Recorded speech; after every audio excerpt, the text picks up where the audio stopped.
नमस्कार, बहुत स्वागत आप सभी का। आप देख रहे हैं कहानी कुर्सी की। मैं हूं सौरभ शर्मा, आपके साथ। हमारे साथ आज तीन मेहमान हैं, समीर जगौंकर साहब, विजय त्रिवेदी जी और विनोद अग्निहोत्री जी। बहुत स्वागत आप तीनों का सर। आज खबरें बहुत सारी हैं और तारीख पर ध्यान दीजिए। आज 5 अगस्त है, ऐसी तारीख जो मोदी सरकार में बड़े फैसलों और चौंकाने वाले फैसलों के लिए जानी जाती है। तो क्या आज कुछ बड़ा होने वाला है? कल से इसकी बड़ी सुगबुगाहट है। देखिए आज क्या होता है। ये आज का सवाल तो है, लेकिन इसके साथ साथ 5 अगस्त को हुआ क्या था ये भी आपको एक बार जान लेना चाहिए। 5 अगस्त 2019 को जम्मू कश्मीर से अनुच्छेद 370 खत्म किया गया था। साथ ही जम्मू कश्मीर का राज्य का दर्जा खत्म करके उसे केंद्र शासित प्रदेश बना दिया गया था और लद्दाख को जम्मू कश्मीर से अलग करके एक नई यूनियन टेरिटरी बनाया गया था। अगले साल मतलब 5 अगस्त 2020 को अयोध्या में राम मंदिर का शिलान्यास किया गया था। इसीलिए सवाल कि हर 5 अगस्त को होता है, कुछ बड़ा होगा क्या? तो आज भी क्या कोई अहम बड़ा फैसला होगा? इसके पीछे बहुत सारी वजहें भी हैं। वो ये कि 3 अगस्त को मतलब रविवार को प्रधानमंत्री नरेंद्र मोदी ने राष्ट्रपति से मुलाकात की थी। उनके 4 घंटे के बाद गृहमंत्री अमित शाह भी राष्ट्रपति से मिलने के लिए पहुंचे थे और तब से ये कयास चल रहे हैं कि आज 5 अगस्त को जम्मू कश्मीर में खास तौर पर कोई बड़ा कदम उठाया जा सकता है। क्या जम्मू कश्मीर को उसका राज्य का दर्जा, पूर्ण राज्य का दर्जा लौटाया जा सकता है? उपराष्ट्रपति चुनाव को लेकर के भी सुगबुगाहट चल रही है। क्या किसी कैंडिडेट पर एनडीए की जो खोज थी वो खत्म हो गई है? आज एनडीए संसदीय दल की बैठक भी हुई और इसकी अध्यक्षता खुद प्रधानमंत्री नरेंद्र मोदी ने की। और बैठक में प्रधानमंत्री ने ऑपरेशन सिंदूर की कामयाबी को लेकर वहां बाकी जो सांसद थे उन्होंने प्रधानमंत्री को सम्मानित किया। आपको बता दें कि मोदी सरकार के इस तीसरे संस्करण में एनडीए संसदीय दल की ये दूसरी बैठक है। इससे पहले 2 जुलाई 2024 को एनडीए की मीटिंग हुई थी, जब प्रधानमंत्री मोदी ने नए सांसदों को बताया था कि उन्हें संसद में कैसा आचरण करना चाहिए। उसके बाद आज एनडीए संसदीय दल की ये दूसरी बैठक हुई है। अब इसके पीछे तो बहुत बड़ी घटनाएं हैं, ऑपरेशन सिंदूर, पहलगाम की घटना, तमाम और चीज़ें। लेकिन ऑपरेशन सिंदूर में भारत ने जो रुख दिखाया दुनिया को, आतंकवाद पर जीरो टॉलरेंस की नीति प्रदर्शित की, उसको लेकर आज प्रधानमंत्री का सम्मान किया गया। और वहां जो कुछ प्रधानमंत्री बोले उससे भी एक बड़ी हेडलाइन निकली। प्रधानमंत्री ने राहुल गांधी का नाम लिए बगैर ये कहा कि जो विपक्ष के नेता हैं कुछ भी बोलते हैं और राहुल गांधी पर जबरदस्त हमला वो बोल रहे थे। उन्होंने ये भी कहा कि सुप्रीम कोर्ट ने कल जो सख्त टिप्पणी की है, इससे ऐसा लगता है कि विपक्ष के नेताओं की नीति ये है कि आप पत्थर मेरे पैर पे पड़। राहुल गांधी पर दरअसल सुप्रीम कोर्ट ने कल ये कहा था, जब वो गए थे अपना मुकदमा खत्म कराने के लिए, जो उन पर सेना की टिप्पणी में मानहानि का मुकदमा चल रहा था। तो सुप्रीम कोर्ट ने टिप्पणी करते हुए कहा था कि अगर आप सच्चे भारतीय हैं तो आप ऐसे सवाल नहीं उठाएंगे। मतलब जैसे चाइना ने हमारी 2000 किलोमीटर जमीन ले ली है, या हमारी सेना को चीनी सैनिक पीट रहे हैं, ये सारी बातें। इसका जिक्र आज प्रधानमंत्री ने किया और उन्होंने कहा कि राहुल गांधी का नाम लिए बगैर कि इसमें उस नेता का बचपना दिखता है। प्रधानमंत्री सुप्रीम कोर्ट की जिस टिप्पणी का हवाला आज दे रहे थे वो डिटेल में आपको बता देता हूं। कल सुप्रीम कोर्ट के जज जस्टिस दत्ता ने राहुल गांधी को लेकर उनके वकील अभिषेक मनु सिंघवी से पूछा था कि राहुल गांधी को जो कुछ कहना है वो संसद में क्यों नहीं कहते? आपको सोशल मीडिया पोस्ट में ये सब कुछ क्यों कहना पड़ता है? आपको कैसे पता चला कि भारत की 2000 वर्ग किलोमीटर जमीन जो है वो चीनियों के कब्जे में चली गई है? क्या आप वहां पर मौजूद थे? क्या आपके पास कोई विश्वसनीय तथ्य है? अगर आप एक सच्चे भारतीय होते तो आप ये बातें नहीं कहते। अब ये तो बीजेपी के हाथ में ऐसा हथियार आ गया जिसका कल से बीजेपी इस्तेमाल कर रही है, लेकिन कांग्रेस पार्टी के लिए बड़ी एम्बैरेसमेंट थी। Rahul Gandhi, leader of opposition, Congress party के सबसे बड़े नेता, और उनके खिलाफ ऐसी टिप्पणी और सीधे सीधे ये कह देना कि अगर आप भारतीय हैं तो आप ऐसी बात नहीं करेंगे। तो कल से लोग पूछ रहे हैं मतलब राहुल गांधी की देशभक्ति पर संदेह किया गया क्या? अब ये एक अलग विषय है कि ये टिप्पणी कितनी ठीक थी, कितनी नहीं थी, इस पर ऐतराज भी हो रहे हैं, उसकी बात हम करेंगे। मैं आपको कुछ बयान सुनाता हूं क्योंकि पहले इसी की चर्चा कर लें। प्रियंका गांधी ने आज बड़ा खुलकर अपने भाई का बचाव किया और उन्होंने कहा कि कोई जज या जुडिशरी ये तय नहीं करेगी कि कौन कितना सच्चा भारतीय है। खुलकर उन्होंने कहा। और कल से कांग्रेस पार्टी, जब से ये बयान आया, टिप्पणी आई सुप्रीम कोर्ट की, वो डैमेज कंट्रोल में लगी हुई है। कई लोग बहुत खुलकर नहीं कहना चाहते, जुडिशरी के खिलाफ कुछ नहीं बोलना चाहते। प्रियंका गांधी ने जैसे कह दिया। अब अखिलेश यादव आया, अखिलेश यादव भी समर्थन ही कर रहे हैं राहुल गांधी का। उन्होंने कहा कि फिर ऐसा करें, भारत सरकार जो है ये बता दे कि भारत की कुल भूमि कितनी है, पहले कितनी थी और आज भारत की कुल भूमि कितनी है। तो ये डेटा जारी करते हमको पता चल जाएगा कि चीनियों ने हमारी कोई जमीन नहीं ली। तो आपको दोनों बयान ये सुना रहा हूं, फिर बात करेंगे इस पर कि कांग्रेस पार्टी इस नई मुसीबत से कैसे निपट रही है। कि कौन सच्चा भारतीय है, कौन सच्चा भारतीय नहीं है, ये तो मुझे लगता है कि मतलब न्यायपालिका के प्रति पूरे आदर के साथ कह रही हूँ कि ये तो उनके दायरे में नहीं होता डिसीजन। ये कोई जस्टिस तो नहीं तय करेंगे। दूसरा, राहुल जी ने हमेशा आर्मी का, सेना का आदर किया है। उनके दिल में उन सेना के प्रति, सैनिकों के प्रति, उनके अफसरों के प्रति पूरी तरह से आदर है। और हर भाषण में जब भी बोलते हैं, जब भी उनका हम कुछ भी भाषण या कोई भी टिप्पणी सुनते हैं, उसमें वो आदर बहुत स्पष्ट दिखता है। जो लीडर ऑफ ऑपोजिशन होते हैं, जो नेता प्रतिपक्ष हैं, उनका जो कर्तव्य है वो ये है कि सरकार से सवाल पूछना। ठीक है, ये उनका कर्तव्य है, तो वो अपना कर्तव्य निभाते हैं। जब सरकार से सवाल पूछते हैं, उनको पसंद नहीं है, वो जवाब नहीं देना चाहते, इसलिए ये सब चीजें वो कराते हैं। सही, बहुत स्पष्ट बात है। अभी सदन नहीं चल रहा है, कितने दिनों से नहीं चल रहा है, और मैं सोच रही थी कि कितना मुश्किल है। सबसे बात करें, कह दें हम चर्चा कर लेंगे। कितना मुश्किल है सदन को चलाना। क्या इतने दुर्बल हो गए कि इनसे सदन ही नहीं चल रहा है अब, कि रोज हमको ये करना पड़ रहा है क्योंकि एक बात पे चर्चा नहीं करना चाहते। क्यों नहीं कर सकते चर्चा? ऐसा यार पूरे देश भर में करा रहे हैं, तो पूरे देश भर का मुद्दा है, बात करिए। आपने सिंदूर पे चर्चा की, तो इस पे भी चर्चा करिए। देश को सुनने दीजिए, हमारा पक्ष भी है, उनका पक्ष भी है, तो इसमें घबराहट क्या है? तो ये तो इनकी दुर्बलता है कि सदन ही नहीं चला पा रहे। जनता पार्टी, भारतीय जनता पार्टी ये बताए कि जमीन कितनी थी और आज कितनी है। जो हमारा क्षेत्रफल है, भारत का क्षेत्रफल, वो कितना था और कितना है। जिस दिन ये जवाब दे दें, उस दिन तिरंगा लेकर के घूमें, और हम भी तिरंगा लेके निकलते हैं। वो नसीहत समझेंगे तब ना। कोर्ट की ये टिप्पणी कि एक भारतीय को ऐसा नहीं बोलना चाहिए, इससे बड़ी और नसीहत क्या होगी श्रीमान राहुल गांधी के लिए। लेकिन पहली बात है क्या, याद करिए, उन्होंने सावरकर को टिप्पणी की थी, कोर्ट ने कहा था महान आज़ादी के नेताओं पर ऐसा नहीं बोलना चाहिए। याद करिए उन्होंने क्या कहा था राफेल पर, कि चौकीदार चोर को सुप्रीम कोर्ट ने कंफर्म किया, कंटेम्प्ट हुआ तो माफी मांगा। तो 3 बार तो इनका ये हाल है। अब फिर भी ये नहीं सीखेंगे तो हम क्या कर सकते हैं। राहुल गांधी जी, विपक्ष के आप नेता हैं, थोड़ा तो समझदारी दिखाइए।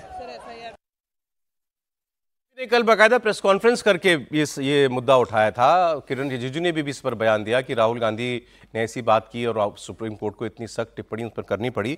प्राइम मिनिस्टर ने आज एनडीए की मीटिंग में क्या बोला, एक बार समीर जी से हम जान लें और डिटेल में। प्रधानमंत्री मोदी ने 2-3 मुद्दे उठाए और बहुत अच्छे से उन्होंने चीज़ों को उठाया है। सबसे बड़ी बात उन्होंने कहा कि भाई विपक्ष ने चर्चा की मांग कर पहलगाम आतंकी हमले को अपने पैर पर कुल्हाड़ी मारी है। हमने पूरी तैयारी के साथ हर प्रश्न का जवाब दिया। विपक्ष के पास हमारे जवाबों पे कोई प्रश्न करने का नहीं था, और हमने उन बातों का भी जवाब दिया जो विपक्ष ने कभी हमसे प्रश्न पूछे नहीं थे। उन्होंने खासतौर से राजनाथ सिंह विदेश मंत्री और उनका जिक्र किया कि भाई पूरा सरकार तैयारी से आई थी, बहुत अच्छा दिया। इसके अलावा उन्होंने SIR पर लेकर जो चर्चा हो रही है, विपक्ष जो संसद हंगामा कर रहा है, उसको लिए भी कहा कि विपक्ष जनता को समझ नहीं पा रही है। मामला सुप्रीम कोर्ट में सुनवाई उसकी हुई है।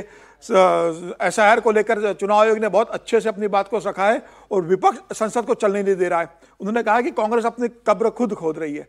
आज उन्होंने अमित शाह जी की भी तारीफ की। कहा कि अगर कोई अपनी कब्र खुद खोद रही तो हम क्यों रोकें? तो हम क्यों रोकें? विपक्ष अपनी कब्र, कांग्रेस के लिए कहा कि कांग्रेस अपनी खुद कब्र खोद रही है। और आज उन्होंने अमित शाह की भी तारीफ की इस बात को लेकर कि भाई गृह मंत्री के रूप में सबसे ज्यादा कार्यकाल लंबा समय हो गया है और उन्होंने एक बेहतर प्रशासन देश को दिया है। इसके साथ ही उन्होंने जो सबसे बड़ी बात है कि राहुल गांधी को लेकर जो सुप्रीम कोर्ट की टिप्पणी आई थी, उस पर बहुत स्पष्ट उन्होंने कहा कि किस तरीके से राहुल गांधी को सुप्रीम कोर्ट से फटकार पड़ी है और विपक्ष के नेता कैसे गैर जवाबदेह का बयान देते हैं।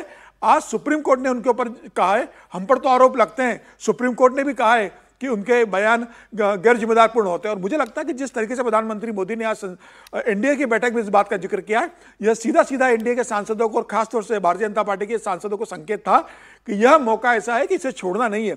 देखिए, पार्टी का कोई नेता बोलता तो मान लिया जाता कि भाई पार्टी का नेता राहुल गांधी के खिलाफ बोलेगा। सुप्रीम कोर्ट का इस तरह से टिप्पणी करना कि कोई देशभक्त होता तो इस तरीके से बयान नहीं देता। मुझे लग रहा है कि ये बयान, इस तरह सुप्रीम कोर्ट का जो बयान आया है, ये हमेशा के लिए राहुल गांधी के साथ जुड़ गया और जब भी राहुल गांधी के बयानों की चर्चा होगी ये बयान हमेशा कोट किया जाएगा। आपने देखा होगा कल से कांग्रेस पार्टी के छोटे से बड़े नेता हर कोई बिल्कुल किसी ना किसी तरह बचाव करने की कोशिश कर रहे हैं कि तो एलओपी का काम है, विपक्ष का काम है सवाल पूछने का, अगर वो सवाल ही ना पूछें तो फिर विपक्ष किस बात ने का। कहा ना, आप पार्लियामेंट में पूछिए, राहुल गांधी को प्रश्न पूछा पार्लियामेंट में पूछिए। इस तरीके से आप जब युद्ध चल रहा हो, जब सीमा पे तनाव हो, आप कैसे पूछ सकते हो? और आप सीधे आरोप लगा रहे हो, आप सरकार से प्रश्न नहीं पूछ रहे हो। कोई शक नहीं कि राहुल गांधी के लिए बहुत बड़ी एम्बैरेसमेंट थी, कांग्रेस पार्टी के लिए बहुत बड़ी एम्बैरेसमेंट थी, जीवन भर के लिए। कोई और कहता तो आप मुंह तोड़ जवाब दे सकते थे। अब जज ने कहा है, सुप्रीम कोर्ट के जज ने कहा है, तो आपसे कुछ कहते भी नहीं बन पा रहा है।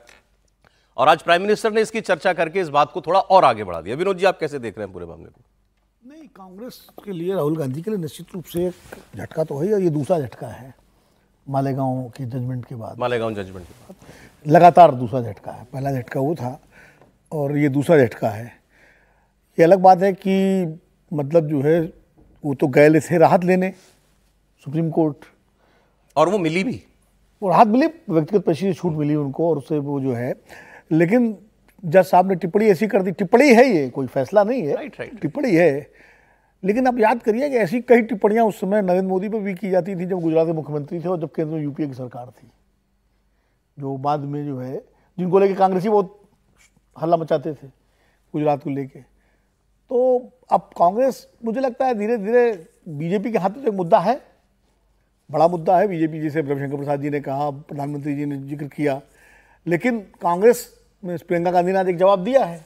अब क्या कांग्रेस प्रियंका गांधी की लाइन तो करेगी कि भाई ये सच्चा भारतीय का पैमाना क्या है, कि एक भारतीय है, एक सच्चा भारतीय है, एक अच्छा भारतीय है, तो इसके कुछ पैरामीटर्स। ये उन्होंने तो साफ साफ कहा ये कोई जज तय नहीं करेगा, वही कोई मैं जस्टिस तय नहीं करेंगे ये। नहीं, अब वो जज क्या तय करेंगे, क्या तय नहीं करेंगे, मैं नहीं कह सकता। तो जज का अपना सुप्रीम कोर्ट क्या क्या तय करेगा। अभी तो राष्ट्रपति वाला मामला फंसा हुआ है कि राष्ट्रपति के विशेषाधिकार क्या है।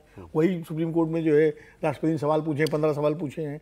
तो ये, और देखिए ये चीज़ें बड़ी वो होती हैं सब्जेक्टिव, कि कौन सच्चा भारतीय है, कौन नकली भारतीय है, कौन असली भारतीय है, कौन सच्चा हिंदू है, कौन असली हिंदू है। ये चीज़ें आप कोई कानूनी दायरे से तय नहीं होती हैं, क्योंकि कोर्ट का काम तो कानून जो संविधान है उसके तहत अपना फैसला देना है। वो किसी पर भी कोई टिप्पणी कर सकता है, देश का व्यक्ति का अधिकार है, लेकिन वो फैसला नहीं होता है। और इसको लेकर के एक बहस जरूर शुरू होगी। जैसे आप याद करिए कि कुछ फैसले जब जस्टिस चंद्रचूड़ थे और उस वक्त जो सत्ता पक्ष को असहज कर रहे थे, तब भी सुप्रीम कोर्ट को लेकर सोशल मीडिया में बहुत सारी बातें तमाम सारे गैर सरकारी लोगों ने कही थी जी।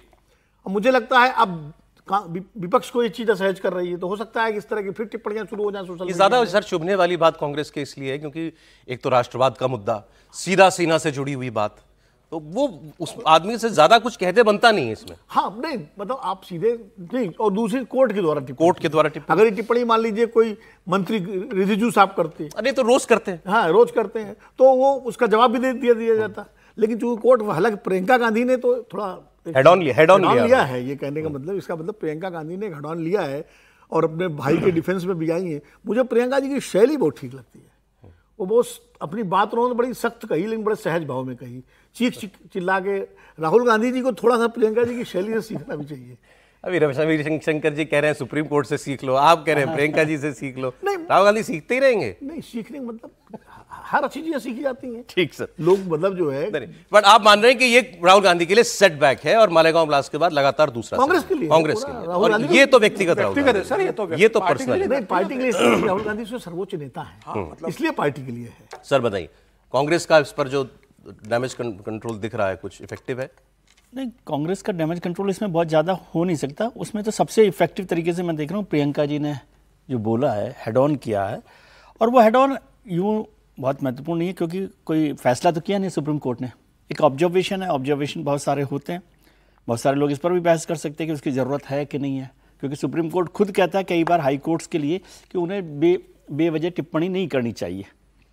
ठीक है, अब सुप्रीम कोर्ट ने टिप्पणी की है, सरकार कैसे, कांग्रेस कैसे बचाती है अपने नेता को, क्या करती है। लेकिन सर तलवार जब दूसरी ओर चलती है तो खूब मजा आता है। खूब मजा आता है, अब अपने पे चल गई। अभी तो आपको ध्यान होगा कि पिछले समय में इतना जुडिशरी वर्सेस पार्लियामेंट को लेकर इतनी बड़ी बहस चली है धनखड़ साहब के दौरान में, वो भी तो सब सुप्रीम कोर्ट के ऑब्जर्वेशंस और फैसलों को लेकर ही थी ना, तो पार्लियामेंट को लेकर। लेकिन ये एम्बेरसमेंट तो है ही, राहुल गांधी जी के लिए पर्सनल भी है और कांग्रेस के लिए भी, क्योंकि कांग्रेस के लीडर है राहुल गांधी जी। राहुल गांधी जी को ये समझना चाहिए कि देश का माहौल, देश का भाव क्या है, ठीक है। और हमारे यहाँ नहीं, पूरी दुनिया में भी सेना को लेकर एक अलग तरीके का हमारा वो होता है, सेंटीमेंट है। सेंटीमेंट आपने सर बड़ी मूल बात कह दी, जड़ यही है, ये जड़ है। जनता का मूड देखें, मूड देखे तो वो उससे थोड़ा सा हो सकता है, बहुत बार वो सच बोलते हैं, जनता का मूड भी अलग हो सकता है, कोई जरूरी नहीं है, लेकिन फिर भी आपको एक लीडर को जनता के मूड को समझने की ज्यादा जरूरत होती है।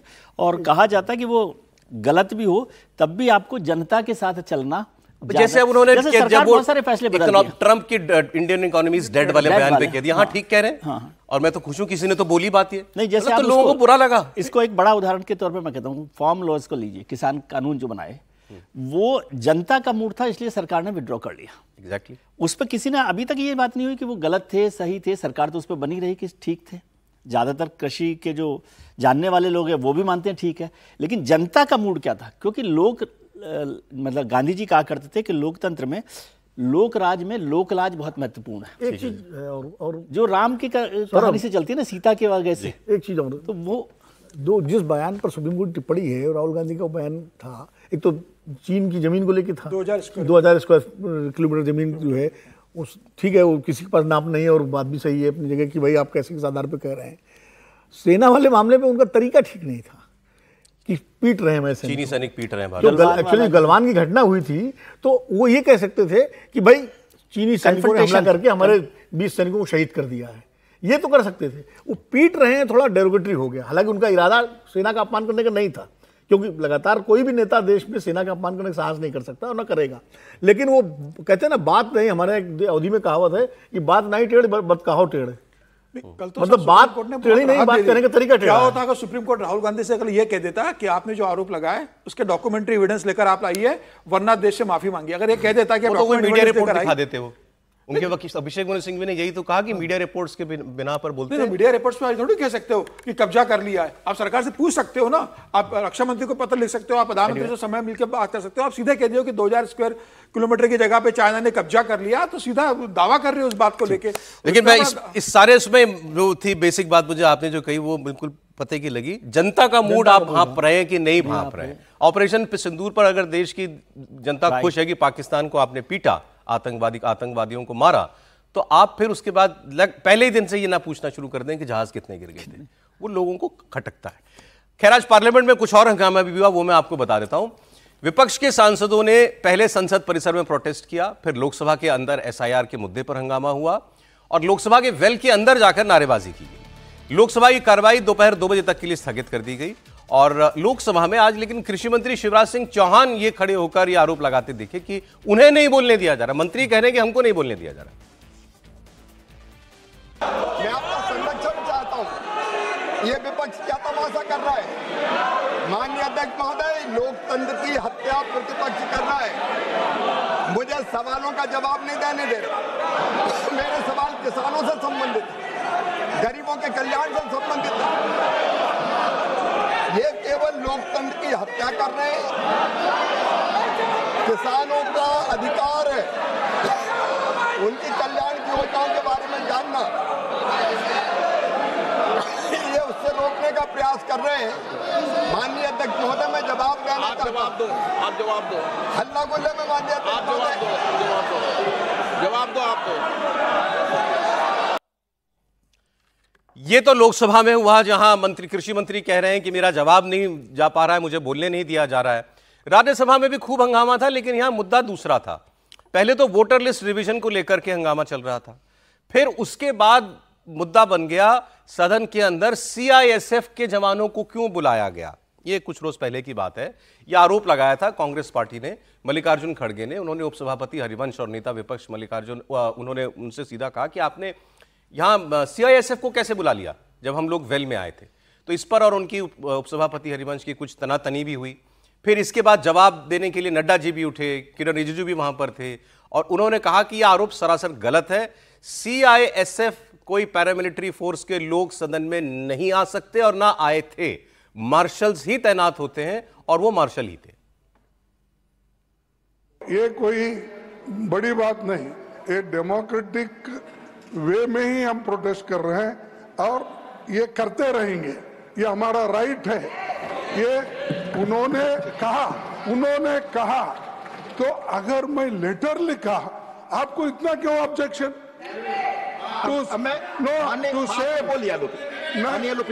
आपने बोल दिया to safeguard the interest of the parliamentary members. Outside house दायित्व था आपको CISF को अंदर लाते हो। खड़गे जी ने जो सवाल उठाया, स्पेसिफिक उन्होंने कहा कि सदन में मिलिट्री आदमी लाएगा, CISF के जवानों को लाया, दिल्ली पुलिस को लाया। तो मैं ये पूछना चाहता हूँ, क्योंकि ये रिकॉर्ड पर क्लियर है कि सदन में सिर्फ मार्शल ही आ सकता है और उस दिन भी मार्शल ही थे। तो लीडर ऑफ ऑपोजिशन ने जो मिसलीड किया और यहाँ गलत तथ्य यहाँ सामने में रखा, आपको भी पत्र लिखा है। तो इतना सीनियर लीडर और सदन में लीडर ऑफ ऑपोजिशन जब गलत पत्र लिखते हैं चेयर को और गलत तथ्य रखता है, तो उसके लिए क्या कार्रवाई होना चाहिए? नहीं तो हर एक सदस्य गलत बात लिखेंगे। तो कई बार कहा, 40 साल से ज्यादा ऑपोजिशन में रहा हूं, कुछ मेरे से ट्यूशन ले लो, मैं बता दूंगा ऑपोजिशन कैसे करना आता है। अभी नए नए हो, अभी तो 10 ही साल हुए हैं, अभी 30-40 साल रहना है, मेरे से ट्यूशन ले लो। जो माननीय लीडर ऑफ ऑपोजिशन ने कहा कि डिस्टर्बेंस करना, ये अरुण जेटली जी ने कहा था, मैं फिर कहता हूं, डिस्टर्बेंस के बहुत से तरीके हैं, इसलिए हमसे ट्यूशन ले लो। लेकिन अब डिस्टर्ब करने की ट्यूशन नड्डा जी कह रहे हैं हमसे ले लो। anyway, वो कह रहे हैं, चाह रहे थे कि आपको विपक्ष कैसे रहना चाहिए ये आपको मालूम नहीं है, 10 ही साल हुए। मैटर बड़ा गंभीर है ये कि सदन के अंदर, पार्लियामेंट के अंदर क्या कोई पैरामिलिट्री फोर्स या पुलिस का आदमी आ सकता है? क्या नहीं आ सकता, कोई सवाल ही नहीं उठता। फिर ये बात उठी कहां से कि CISF के लोगों को बुला लिया गया जब विपक्ष के लोग प्रोटेस्ट कर रहे थे वेल में जाकर के सभापति के सामने? तो क्या हुआ, क्या था उस दिन? देखिए, मल्लिकार्जुन खड़गे ने इस बात का आरोप लगाया था कि CISF को अपॉइंट कर दिया है और ये विपक्ष की आवाज़ दबाने के लिए, और ये कहा गया कि भाई जो हम वेल पे कर रहे हैं, आने वाले समय में ये CISF के लोगों को बुलाएंगे, मार्शल नहीं आएंगे, हमको उठा के बाहर फेंकने की सरकार की मंशा है। ये उन्होंने स्पष्ट रूप से कहा था कि भाई CISF की तैनाती इसलिए की जा रही है कि विपक्ष को न परिसर के अंदर धरना प्रदर्शन करना दिया जाए, न पार्लियामेंट के अंदर इनको धरना प्रदर्शन करने दिया जाए। वेल के अंदर अगर जाएंगे तो इनको बुलाया जाएगा। और आज जब संसदीय कार्य मंत्री किरण रिजिजू ने इस बात को बहुत स्पष्ट तरीके से कहा कि भाई अंदर तो मार्शल ही आएंगे ना, CISF की अगर ड्यूटी बाहर लगी है, दिल्ली पुलिस की ड्यूटी बाहर लगी है, तो उसमें आपत्ति क्या है? अंदर कुछ अगर होगा तो मार्शल ही बुलाएंगे। परिसर में CISF तैनात है, बिल्कुल तैनात है, दिल्ली पुलिस तैनात है, उसमें क्या दिक्कत है? परिसर के अंदर रहती है। उन कांग्रेस का ये आरोप है, विपक्ष के नेता का, कि ये CISF को लाकर उसको मार्शल की जगह रिप्लेस करेंगे और जब हम वेल में करेंगे तो आने वाले दिनों में ये CISF को सदन के अंदर आने की अनुमति देंगे, जिसका बहुत स्पष्ट तरीके से हरिवंश जी ने भी खंडन किया है, जिसका बहुत स्पष्ट तरीके से संसदीय कार्य मंत्री ने भी खंडन किया है, जिसका खंडन नड्डा जी ने भी किया है। तो मुझे लग रहा है कि मल्लिकार्जुन खड़गे को इस तरह की बातें, CISF आई नहीं है अंदर, अंदेशा है कि आएगी, तो इसलिए इसके लिए चिट्ठी लग रहा है कि अब यहां तक बुला लिया तो ये अंदर भी बुला लेंगे।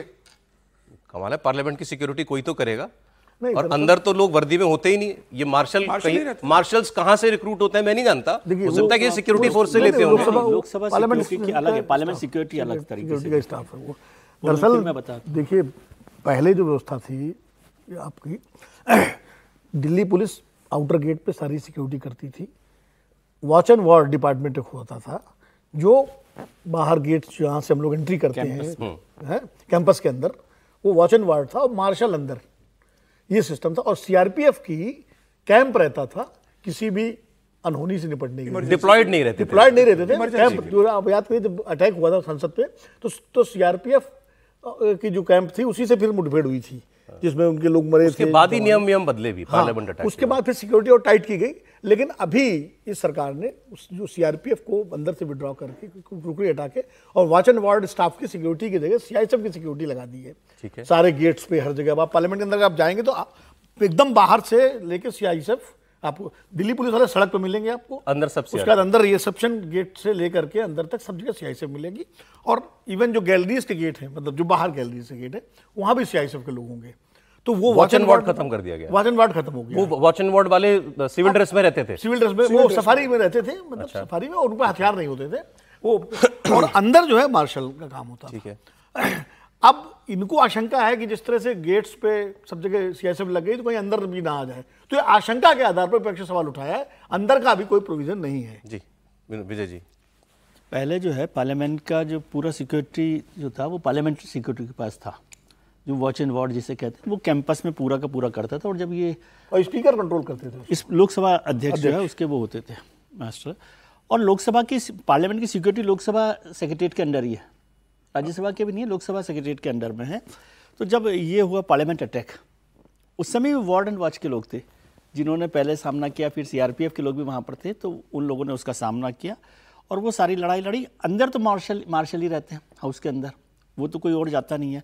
और इसको एक और समझना चाहिए कि हाउस के सिक्योरिटी में और एमपीज में फ़र्क क्या है कि एमपीज को स्कैन भी नहीं किया जाता, मतलब एमपी कुछ भी लेकर के सामान अंदर इसीलिए जाता चले जाते है, हैं, नहीं इसलिए वो लेके भी चले जाते हैं, कभी पोस्टर लेकर चले गए, कुछ ये नोट लेकर चले गए, लेकर चले गए, 50,000 की गड्डी लेके चला गया था कोई। तो वो क्योंकि उनको स्कैन नहीं किया जाता, कुछ वो नहीं किया जाता, तो मार्शल उनको देखते हैं। और मार्शल का काम स्प्रे ले गए थे। मार्शल का काम क्या है? मार्शल का काम हाउस के अंदर सिक्योरिटी नहीं देखना होता, मार्शल का काम है चेयर की सिक्योरिटी देखना। यदि आप वेल तक पहुंच जाते हैं और चेयर पर कोई अटैक करने वाला हो तो मार्शल देखते हैं। ये तो हाउस के अंदर उनको एतराज इस पे हुआ कि आपने इतनी सख्त बाड़ाबंदी कर दी चेयर के सामने, जैसे हम आतंकवादी हों। हाँ, ये कहा गया। वो मार्शल के लिए, वो मार्शल इसमें कुछ नया था क्या? नहीं, कुछ नहीं नया। मैं कह रहा हूं मार्शल होता ही इसलिए है कि वो चेयर को होता है, इसलिए मैंने कहा कि वो हाउस में कोई सिक्योरिटी नहीं देखते। हाउस में क्या सिक्योरिटी की जरूरत है? वो मार्शल चेयर को देखते हैं। और उन्होंने चिट्ठी लिख दी क्योंकि सीआईएसएफ वहां पर है, वो अंदर तो है नहीं। जो दर्शक बिरजा 3 लोग कूद गए थे ना लास्ट टाइम जो मोटी बात आप सबने कहा कि सीआईएसएफ अंदर तैनात होने का कोई प्रश्न ही नहीं है अभी अंदर तो नहीं तैनात। तो फिर वो जो वही बात है कि इसीलिए किरण रिजिजू और वो जो है किरण रिजिजू खासतौर पर यही कह रहे थे कि इतने बड़े लीडर ऑपोजिशन है राज्यसभा में, वो किस बिना पर ये बात कह रहे हैं। और चिट्ठी भी लिख दी आपने कि आप एक दिन सीआईएसएफ को अंदर